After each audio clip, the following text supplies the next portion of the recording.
भारत और भारतीयत्व को जानने के लिए पुनरुत्थान विद्यापीठ के YouTube चैनल को सब्सक्राइब करें और नए वीडियो की सूचना पाने के लिए घंटी दबाएं।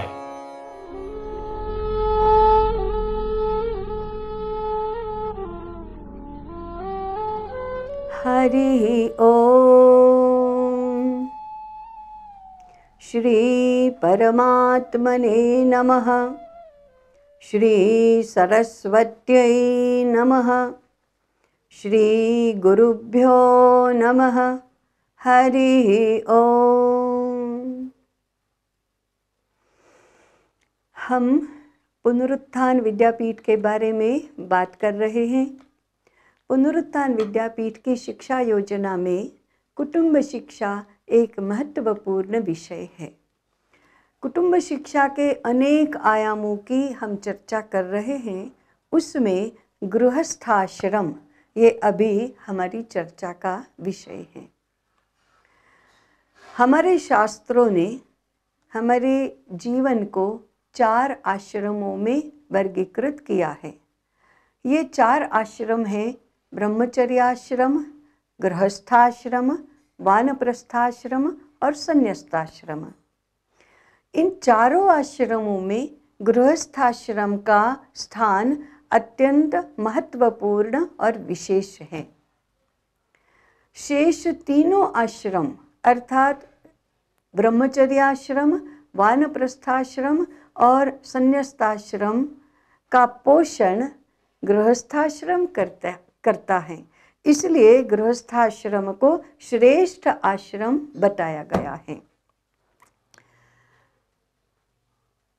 स्त्री और पुरुष का विवाह होता है और विवाह संस्कार से बंधकर वे पति पत्नी होते हैं और उनका गृहस्थाश्रम शुरू होता है। शास्त्रों ने यहाँ से प्रारंभ हुए गृहस्थाश्रम की अवधि 25 वर्ष की बताई है। पति पत्नी, माता पिता ऐसा होते होते वे आयु में, जिम्मेदारी में, कर्तृत्व में, अनुभव में बढ़ते जाते हैं, विकसित होते जाते हैं। अब ये जो 25 वर्ष का गृहस्थाश्रम है उसको हम 2 भागों में विभाजित कर सकते हैं।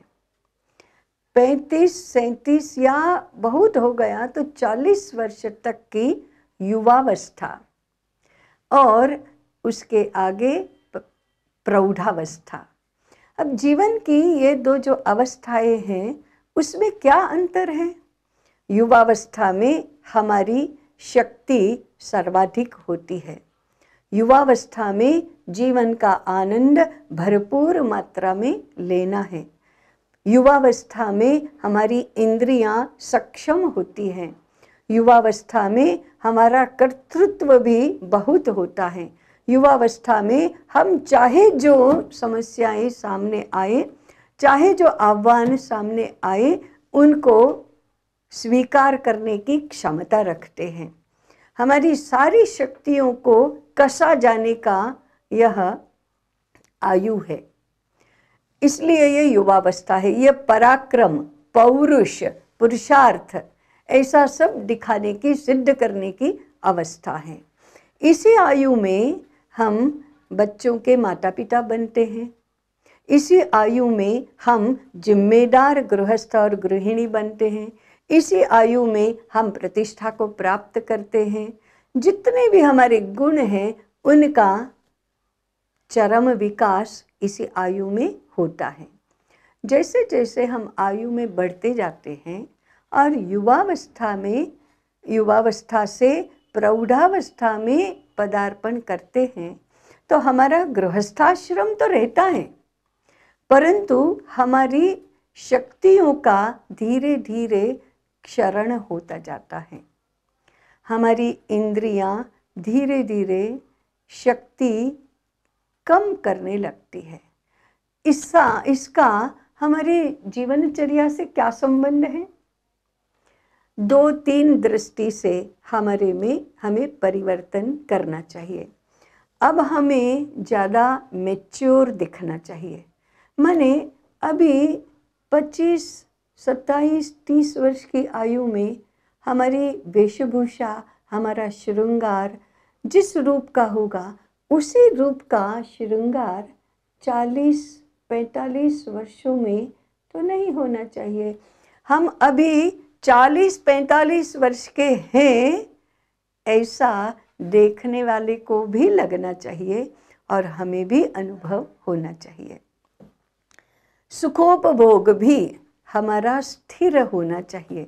जैसे किसी नदी के बारे में हम कहते हैं कि वो जब निकलती है उद्गम से तो वो बहुत ज़्यादा शोर करते करते बहती है। जब वो उथली होती है तो और ज़्यादा वेग से और आवाज़ करके बहती है।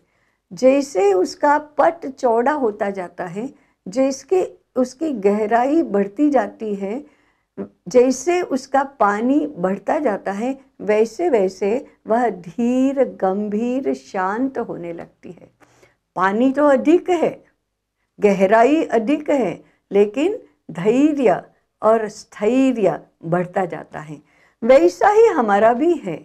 हम आयु में बढ़ते जाते हैं, अनुभव संपन्न होते हैं, कर्तृत्व संपन्न होते हैं, अधिक सुखोपभोग करने की क्षमता रखते हैं, तो भी अब धीरता, स्थिरता, संयम ये सब दिखना चाहिए, गहराई दिखनी चाहिए। इसी को विकास कहते हैं। तो जैसे जैसे हम प्रौढ़ावस्था में पदार्पण करते हैं वैसे वैसे हमारा गांभीर्य बढ़ना चाहिए। हमारा सौंदर्य बोध कम नहीं होता, हमारी कला रसिकता कम नहीं होती, हमारी सुखोपभोग की वृत्ति शक्ति कम नहीं होती, वह बढ़ती ही है। परंतु जिसको गहराई और मैच्योरिटी कहते हैं उसमें जरूर वृद्धि होती है, उथलापन कम होता है। इसलिए 35 वर्ष से आगे, 45 वर्ष से आगे, 50 वर्ष की आयु तक गृहस्थाश्रम तो रहता ही है, परंतु सुखोपभोग की क्षमता कम होने के साथ साथ उसमें गंभीरता और अनुभव संपन्नता भी बढ़ती है। उदाहरण के लिए कोई एकदम चुनौती का अवसर आया तो एक 30 वर्ष का तरुण जिस पद्धति से रिएक्ट करेगा उस पद्धति से 45 साल का प्रौढ़ रिएक्ट नहीं करेगा। वह विचारशीलता उसकी बढ़ी है, ऐसा ही समझना चाहिए।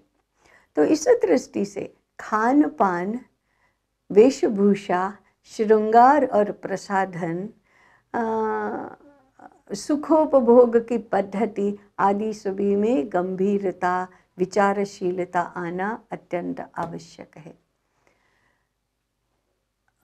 हम बड़े होते जाते हैं तो हमसे और लोगों को मार्गदर्शन और परामर्श भी मिलना चाहिए। हमारे बच्चे अब बड़े हो रहे हैं तो उनको उनके गृहस्थाश्रम के लिए मार्गदर्शन भी हमसे ही तो मिलेगा। उदाहरण के लिए हम यदि 42, 45, 47, 50 वर्ष के हैं तो हमारे बच्चे भी तो 15, 17, 19, 22, 25 वर्ष के होंगे। 25 नहीं तो 20 वर्ष के तो होंगे। अब वे तरुण होने लगे हैं, उनको युवावस्था के बारे में, उनके भावी जीवन के बारे में शिक्षा देना ये हमारा दायित्व बनता है। उनको हमारा जीवन देखकर पति पत्नी के संबंध की एकात्मता और गंभीरता क्या होती है ये समझ में आना चाहिए। हम हमारे बच्चों के लिए रोल मॉडल बनने चाहिए। मातृदेवो भव, पितृदेवो भव, इसकी भावना हमारे बच्चे हमसे ही तो सीखेंगे। तो हम उनको आदर्श लगे, आदरणीय लगे, ऐसा धीर गंभीर हमारा व्यवहार बनना चाहिए। त्याग, कष्ट और सेवा में हम उनसे आगे हैं ऐसा भी लगना ही चाहिए। इस प्रकार से हमारे बच्चे बड़े होते हैं, उनके प्रति हमारा दायित्व, ये तो एक बात है, लेकिन हमारे अपने जीवन विकास में गांभीर्य, ये दूसरा भाग है। साथ में इंद्रियों की क्षमता कम होती है तो उपभोग भी थोड़ा कम होने लगता है, होना ही चाहिए। लालसा थोड़ी कम होने लगती है, होनी ही चाहिए। संयम बढ़ना चाहिए। ये हमारे भावी जीवन की पूर्व तैयारी के रूप में अत्यंत आवश्यक है। और एक विचारणीय मुद्दा है, 50 वर्ष की आयु में निवृत्त हो जाना चाहिए, यह हमारे शास्त्रों की आज्ञा है।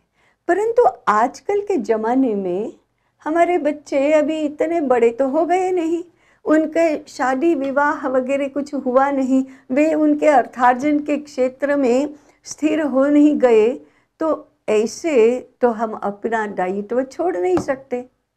दूसरी ओर हम जहाँ अर्थार्जन के लिए काम कर रहे हैं वहाँ भी सेवानिवृत्ति की आयु तो हुई नहीं। अब ये तो बहुत ही बड़ा भाग्य का विषय होगा कि हम 50 वर्ष की आयु में सेवानिवृत्त हो जाए। कानून से अभी हमारा नौकरी करने का अधिकार है, परंतु अर्थार्जन छोड़ दिया, ये तो बड़ा भाग्य का विषय है।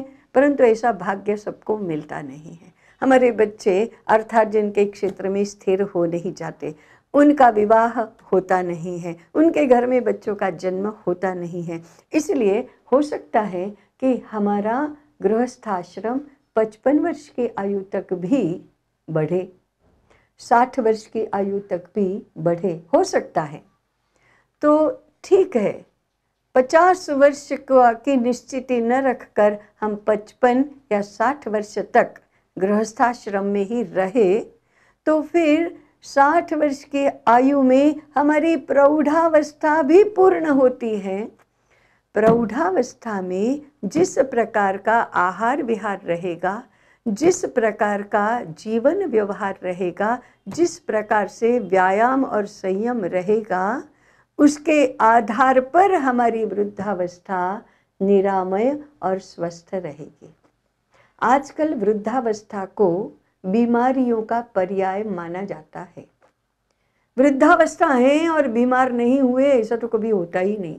अब वृद्धावस्था में जो बीमारियां लगती हैं उनका मूल प्रौढ़ावस्था में होता है। हम गृहस्थ हैं, गृहस्थ जीवन के सभी सुखोपभोग भी हैं। अभी हम प्रौढ़ावस्था में तो इतना अनुभव नहीं कर पाते, तो खान पान जीवनचर्या सुखोपभोग वैसा का वैसा रहेगा, तो उस समय तो कदाचित हमारा शरीर दुर्बल और रोगी नहीं हो जाएगा, परंतु वृद्धावस्था में इसकी कीमत चुकानी पड़ेगी। इसके लिए प्रौढ़ावस्था पुनः संयम का ही आचरण अपेक्षित करने वाली अवस्था है। अतः गृहस्थाश्रम का ये जो उत्तर भाग है, गृहस्थाश्रम का ये जो दूसरा चरण है, जिसमें प्रौढ़ावस्था में हम प्रवेश करते हैं, उसमें पुनः पुरुषार्थ, कर्तव्य पालन, पराक्रम, जिम्मेदारी और साथ साथ में संयम की ओर आगे बढ़ना और वृद्धावस्था की पूर्व तैयारी यशस्वी रूप में करना, ये हमारा दायित्व बनता है। इसकी ओर हमें जरा सावधान होकर ध्यान देना है। जीवन विकास के लिए यह अत्यंत आवश्यक है। इसलिए हमारी प्रौढ़ावस्था पौरुषपूर्ण और पराक्रमी हो, इसका विचार करना चाहिए। अब यहीं रुकेंगे, आगे अगले भाग में विचार करेंगे। तब तक के लिए हरि ही ओम।